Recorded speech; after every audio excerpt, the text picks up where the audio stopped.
Right, back with you tonight. Now, reports from an investigation by the World Health Organization has identified 80 alleged cases of sexual abuse during the global response to an Ebola outbreak in the Democratic Republic of Congo.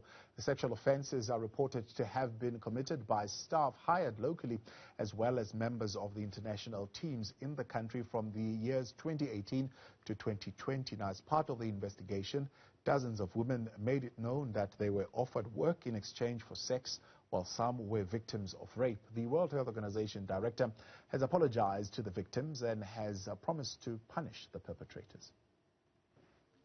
The first thing I want to say is to the victims and survivors of the sexual exploitation and abuse described in the Commission's report.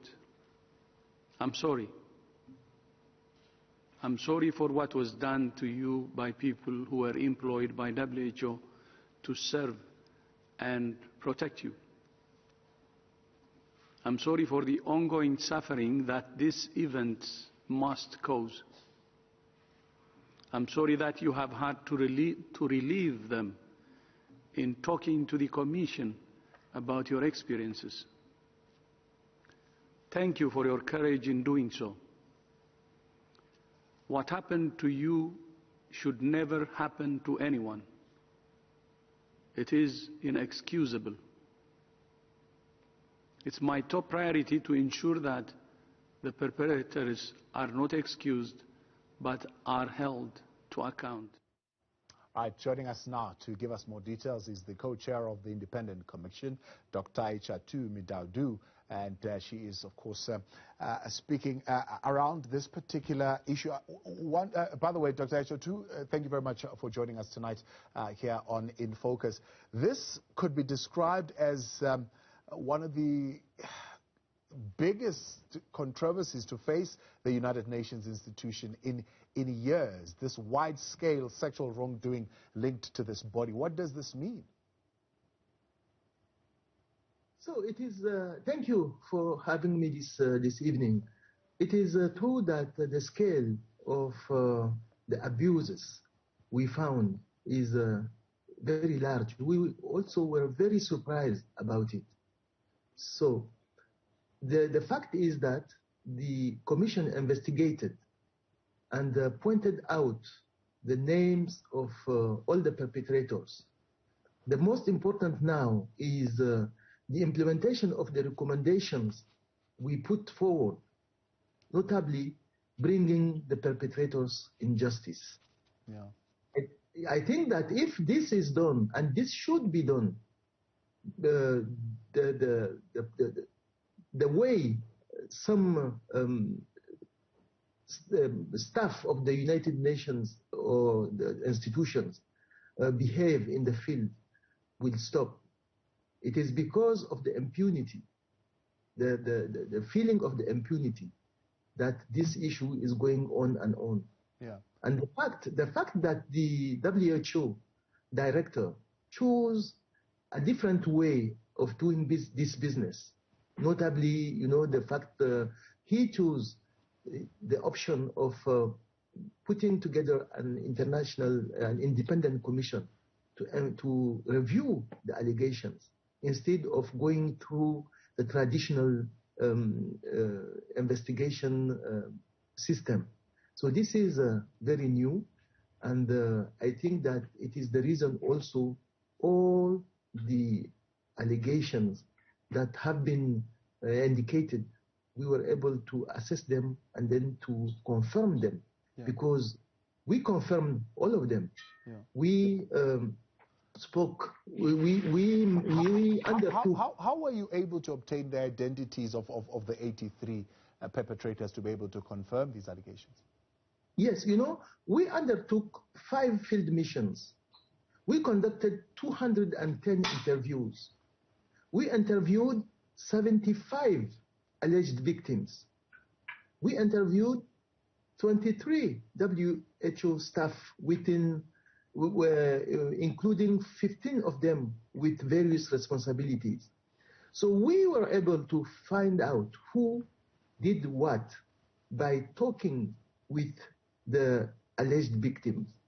And the fact that is important to notice, is that during the Ebola outbreak, this issue came out.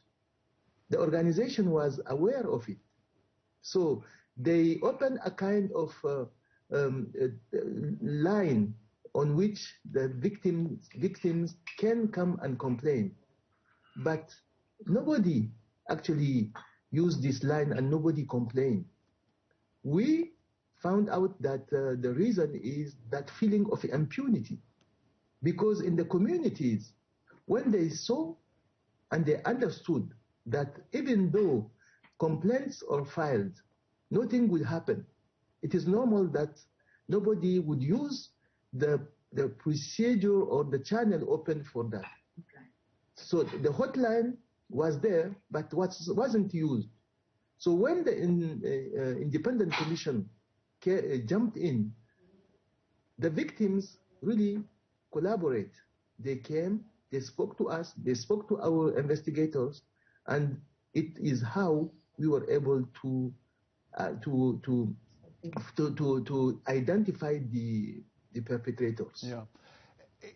This impunity, is it as a result of structural failures or negligence on the part of the WHO?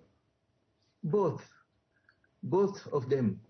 Structural failure because the staff in the field, as well as the staff in the HQ, weren't very well prepared, to handle this SEA these SEA problems. The reason is that they are doctors and they are focused on really stopping the outbreak. But it cannot explain and it cannot excuse the fact that this wasn't handled. And the situation, as I told you, was known by the organization. And the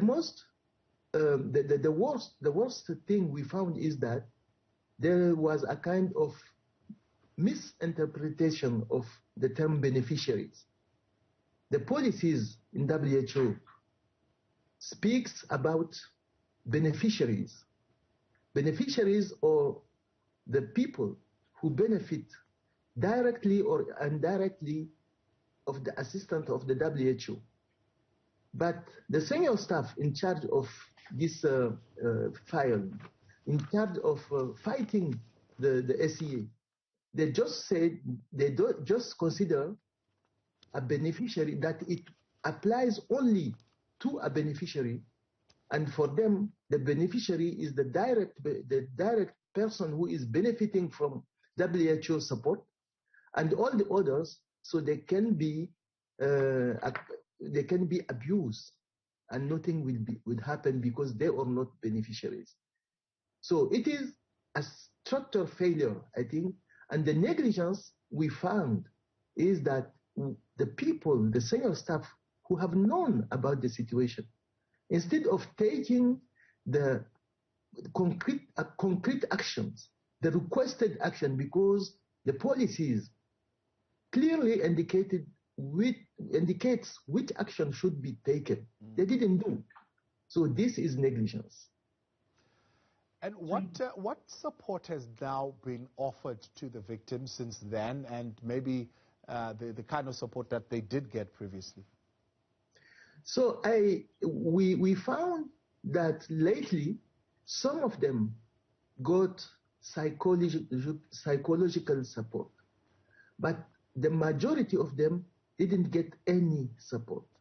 They have been abused, they have been humiliated, and they have been left alone to handle psychologically, materially, morally, everything the situation brought to them. So this also unacceptable. And what action then now needs to take place as far as your recommendations is concerned, and what are the time frames that you have given to the WHO to rectify this situation? So we issued 21 recommendations with regard to the structural failure, with regard to also all the action that should be initiated to bring the perpetrators in justice with regard to how to extend support to the victim, the alleged victims.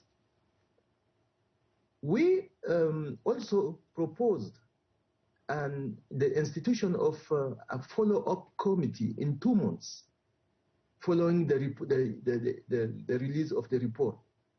So this committee will be the structure that would have to follow up very closely the implementation of the recommendations.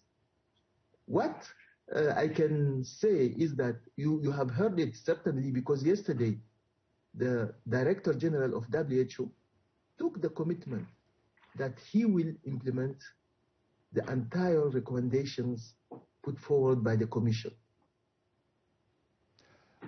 Right, Dr. Aïchatou, appreciate your time and thank you very much for joining us tonight. That's the co-chair of the independent commission that put together this report that found 83 alleged cases of sexual abuse during the Global Health Agency response to the Ebola outbreak. And those recommendations being given to the WHO, and the Director General, Tedros Ghebreyesus, is there saying they accept and will